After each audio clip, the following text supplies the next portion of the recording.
तो दोस्तों, इस 2 दीपक वाला उपाय को हमें इस सोमवार अष्टमी तिथि के दिन कैसे करना है, किसको करना है, किस समय करना है और कहां पर करना है, ये सारे सवालों के जवाब आपको इस वीडियो में मिल जाएंगे। और जो यह वीडियो देखेगा दोस्तों, उसको 2 दीपक वाला उपाय जरूर करना चाहिए, क्योंकि इस दिन 2 दीपक का भी बहुत ही बड़ा और विशेष महत्व होता है। और जब बात आ जाए 2 दीपक वाला उपाय की, तो यह सोने पर सुहागा वाली बात हो जाती है और यह एक बहुत ही बड़ा उपाय हो जाता है इस वैशाख सोमवार अष्टमी तिथि का। तो अब दोस्तों, इस 2 दीपक वाला उपाय को आखिर करना किसको है, सबसे पहले हम लोग वह बात जान लेते हैं।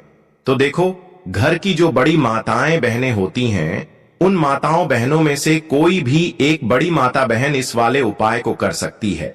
और दोस्तों, अगर आप चाहे तो अपने घर में से सभी सदस्यों को भी इस उपाय को कर सकते हैं। अगर किसी व्यक्ति खुद की कोई मनोकामना है, खुद की कोई दुख और परेशानी है जो कि वह अपने लिए ही करना चाहता है, इस वाले उपाय को तो वह खुद अपने लिए भी कर सकता है।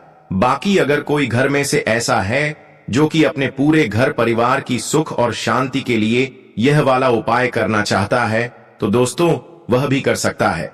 उसमें भी कोई दिक्कत वाली बात नहीं है। कहने का मतलब यह है कि इस उपाय को हर एक सदस्य भी कर सकता है और पूरे घर परिवार के सदस्य के लिए घर की बड़ी माता बहनों में से कोई एक माता बहन भी कर सकती है। माताएं बहनें अगर घर में उपस्थित ना हो या वह यह वाला उपाय ना कर पा रही हो, तो फिर घर का कोई सदस्य भी इस 2 दीपक वाला उपाय को कर सकता है, चाहे फिर वह पुरुष ही क्यों ना हो। उसमें कोई भी दिक्कत वाली बात नहीं है। 2 दीपक वाला उपाय को आखिर इस उपाय को हमें किस समय करना है, सुबह के समय करना है कि शाम के समय करना है।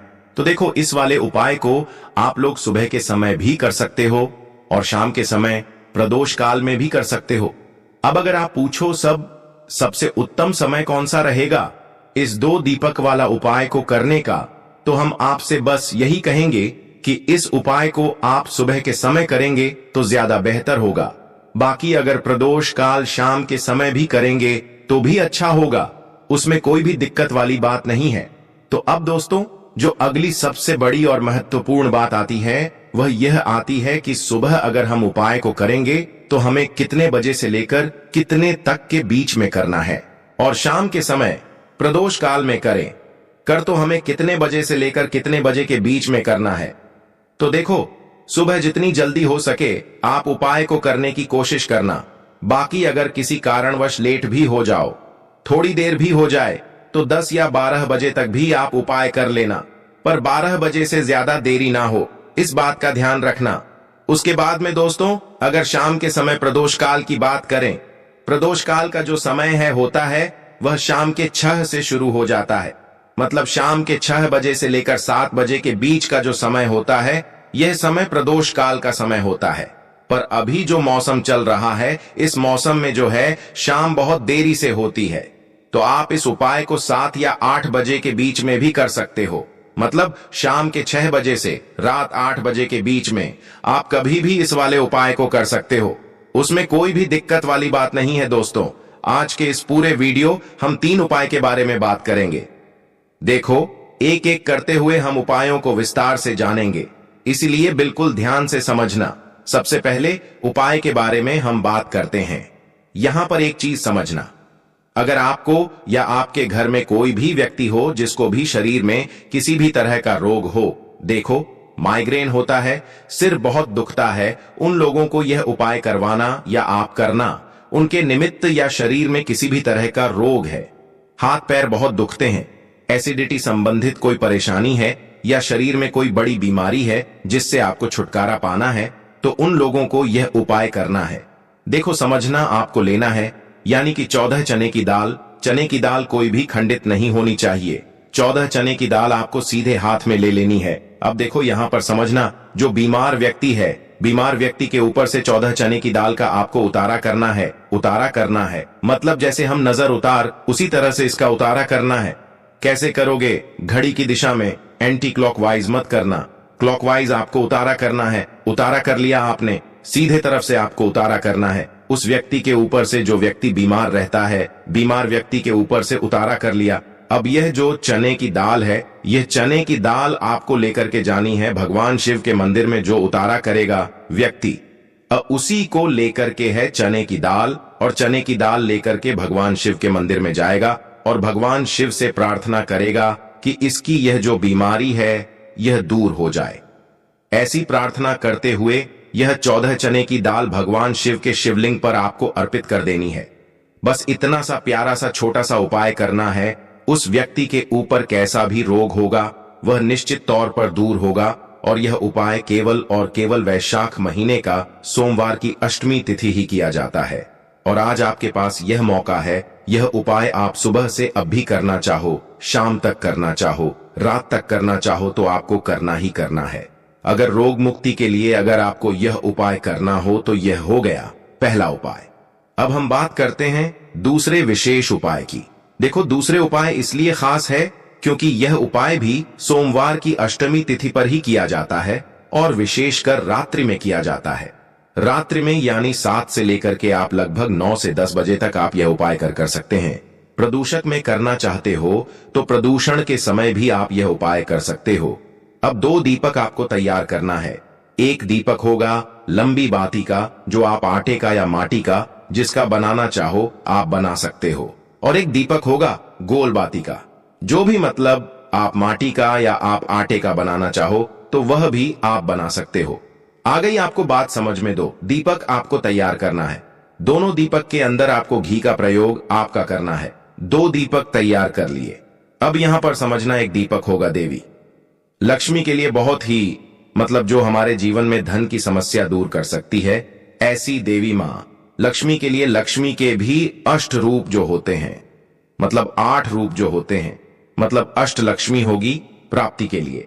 विजय लक्ष्मी, अश्व लक्ष्मी, कीर्ति लक्ष्मी, सौभाग्य लक्ष्मी। ऐसी लक्ष्मी माता का आशीर्वाद हमारे जीवन में बना रहा। इसलिए लंबी बाती का यह जो दीपक है, यह 2 दीपक आपने तैयार कर लिया। अब यह दोनों दीपक लेकर के जाओगे। लंबी बाती का दीपक आपको प्रचलित करना है। बेलपत्र के पेड़ की जड़ में यह लंबी बाती का दीपक आपको अर्पित करके आना है, जिसका मुख होगा उत्तर दिशा की तरफ। अब यहां पर एक चीज समझना, क्यों क्यों करना है। सोमवार की अष्टमी तिथि पर बेलपत्र के पेड़ की जड़ में यह दीपक अर्पित, यह अर्पित आप यह देवी लक्ष्मी के लिए है, क्योंकि सोमवार के दिन, सोमवार के अष्टमी तिथि के दिन बेल व पत्र की जड़ में साक्षात देवी महालक्ष्मी का वास होता है, जड़ के पर। तो आपको यह दीपक वहां पर अर्पित करना है। ओम महालक्ष्मी, ओम नमः। जो मंत्र महालक्ष्मी का आपका आता हो, सरल लगता हो, वह मंत्र का आप जाप करें। कम से कम 11 बार तो आप जाप करो, और वहां पर आपको महालक्ष्मी से प्रार्थना करनी है। जीवन के दुख, दारिद्र्य, कष्ट, संकट माता आपको करना है। ऐसी प्रार्थना करते हुए पहला दीपक का दान आपको करना है बेलपत्र की जड़ में। अब हमारे पास दूसरा दीपक है। यह दूसरा दीपक आपको कहां पर अर्पित करना है?